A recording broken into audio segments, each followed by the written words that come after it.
Hello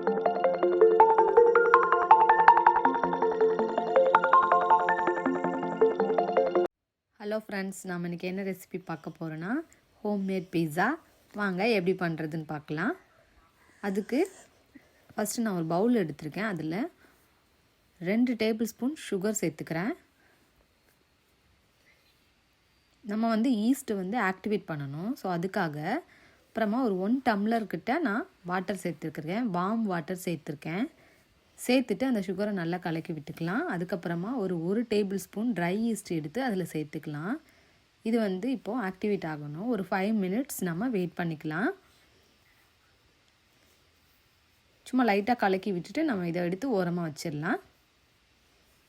இப்போ ஒரு 5 minutes ஆகிருக்கு. ஈஸ்ட் நல்லா ஆக்டிவேட் ஆகிடுச்சு. அடுத்து நாம் இதுக்கு மாவு ரெடி பண்ணிடலாம். பாருங்கள், நல்லா ஆக்டிவேட் ஆகிடுக்கு.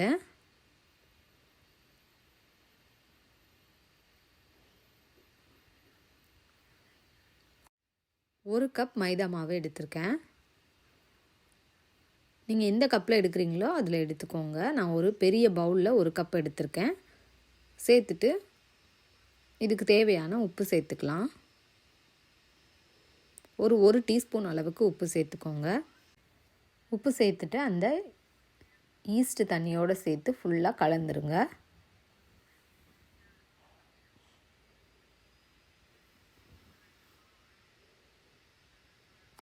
நீங்கள் குக்கரில் பண்ண போகிறீங்க அப்படின்னா குக்கரில் கீழே சால்ட்டு போட்டு ஒரு ஸ்டாண்டு வச்சுக்கோங்க. ஸ்டாண்ட் வச்சுட்டு அதில் ஹை ஃப்ளேமில் ஒரு 15 மினிட்ஸ் ப்ரீ ஹீட் பண்ணி வச்சுக்கோங்க.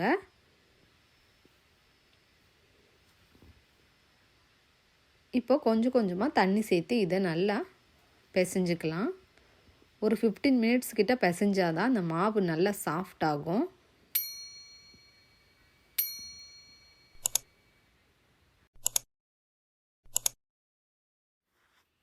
இந்த மாதிரி நல்லா இழுத்து இழுத்து பிசைஞ்சுக்கோங்க. அப்போ தான் நல்லா மாவு சாஃப்ட் ஆகும்.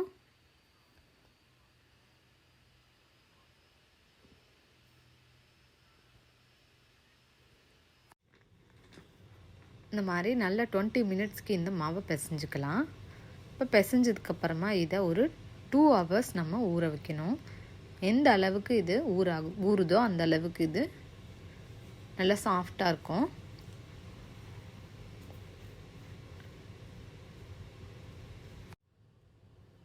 இதை ஒரு பாத்திரத்தில் மாற்றிட்டு இதை நல்லா கவர் பண்ணிக்கலாம். கவர் பண்ணிவிட்டு இது ஒரு 2 ஹவர்ஸ் இது ஊறட்டும்.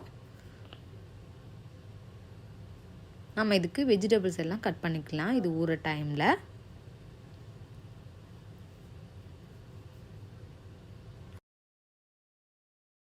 வெஜிடபிள்ஸ் எடுத்திருக்கேன்னு பார்த்தீங்கன்னா மஷ்ரூம் இந்த மாதிரி ஸ்லைசஸாக கட் பண்ணி வச்சுருக்கேன். அப்புறமா தக்காளி, கேப்சிகம் எல்லா கலர்ஸ்லையும் எடுத்து வச்சுருக்கேன். எல்லோ, க்ரீன், ஆரஞ்சு, ரெட், அப்புறமா ஆனியன், அப்புறமா ஆலிவ் எடுத்து வச்சுருக்கேன். சீஸ் 1 கப் எடுத்திருக்கேன். இதுக்கு சீஸ் நிறைய போட்டால் தான் நல்லாயிருக்கும். ஸோ சீஸ் எடுத்திருக்கேன். அப்புறமா பீஸா சாஸ், சில்லி ஃப்ளேக்ஸ் எடுத்து வச்சுருக்கேன். இப்போது மாவு ஒரு 2 ஹவர்ஸ் கிட்ட ஊறிடுச்சு. நல்லாவே பாருங்கள் சாஃப்டாக இருக்குது.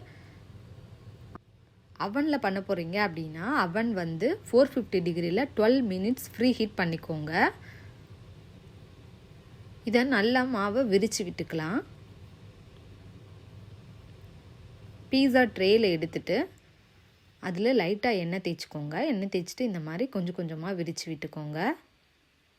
நல்லா அந்த அளவுக்கு விரித்ததுக்கப்புறமா ஒரு ஃபோர்க் வச்சு ஒரு ஹோல் மாதிரி போட்டுக்கலாம். எதுக்காகனா அந்த சாஸஸ் எல்லாம் உள்ளே இறங்கணும். ஸோ அதுக்காக இந்த மாதிரி நீங்கள் ஃபோர்க் வச்சு போட்டுக்கோங்க. நீங்கள் குக்கரில் பண்ணுறதா இருந்தால் குக்கருக்கு ஏற்ற பிளேட்ஸ் எடுத்து நீங்கள் இந்த மாதிரி வச்சுக்கலாம். அப்புறமா இதில் பீஸா சாஸ் சேர்த்துக்கலாம். சாஸ் நிறையவே சேர்த்துக்கோங்க.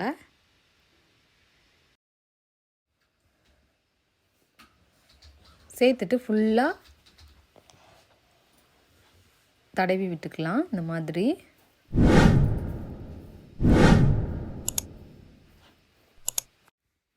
இந்த மாதிரி ஃபுல்லாக தடவினதுக்கப்புறமா நம்ம இதில் சீஸ் சேர்த்துக்கலாம். சீஸ் வந்து அதிகமாகவே சேர்த்துக்கோங்க. நல்லா ஃபுல்லாக கவர் ஆகிற மாதிரி சீஸ் சேர்த்துக்கலாம்.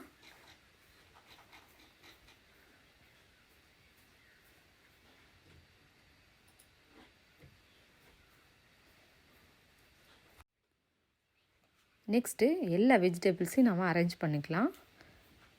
நீங்கள் எந்த மாதிரி வேணுமோ அந்த மாதிரி அரேஞ்ச் பண்ணிக்கோங்க. கேப்சிகம், அப்புறமா மஷ்ரூம், ஆனியன், ஆலிவ் எல்லாம் நம்ம அரேஞ்ச் பண்ணிக்கலாம்.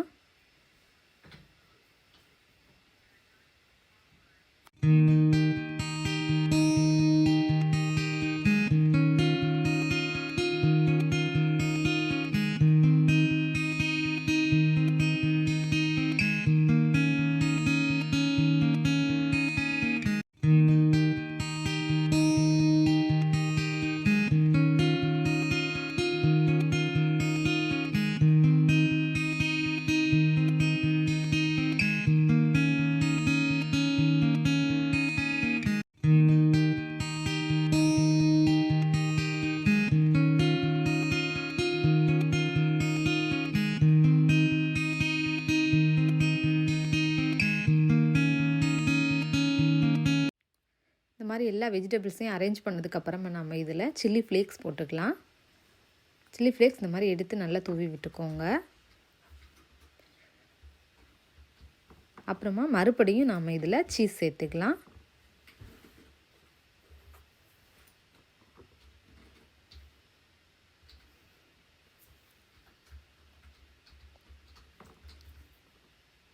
இந்த மாதிரி எல்லா இடத்துலையும் நல்லா தூவி விட்டுக்கோங்க. நெக்ஸ்ட்டு பார்த்திங்கன்னா இதில் லைட்டாக பீஸா சாஸ் சேர்த்துக்கோங்க. சேர்த்துட்டு மறுபடியும் சில்லி ஃப்ளேக்ஸ் சேர்த்துக்கலாம். சேர்த்துட்டு இப்போ நம்ம இதை அவனில் வச்சிடலாம்.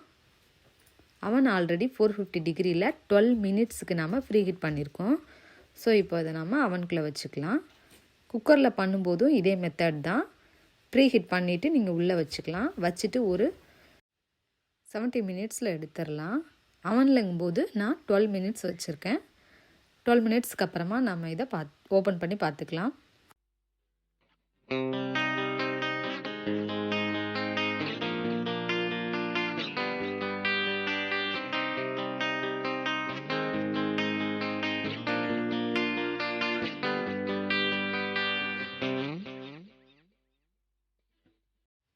இன்னும் ஒரு 6 மினிட்ஸ் இருக்குது.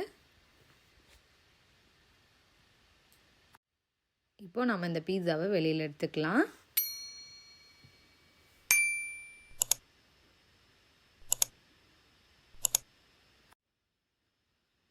ஸோ வெளியில் எடுத்தாச்சு. நம்மளோட பீஸா சூப்பராக ரெடி ஆகிடுச்சு.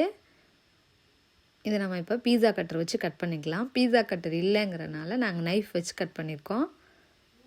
ஸோ ஃப்ரெண்ட்ஸ், இந்த ஹோம்மேட் பீஸா நீங்கள் வீட்லேயே ட்ரை பண்ணி பாருங்கள். ட்ரை பண்ணிவிட்டு எப்படி இருந்துச்சுன்னு கமெண்டில் சொல்லுங்கள். லைக் பண்ணுங்கள், ஷேர் பண்ணுங்கள், சப்ஸ்கிரைப் பண்ணுங்கள். மறக்காமல் பெல் ஐக்கான் கிளிக் பண்ணிக்கோங்க. தேங்க்ஸ் ஃபார் வாட்சிங்.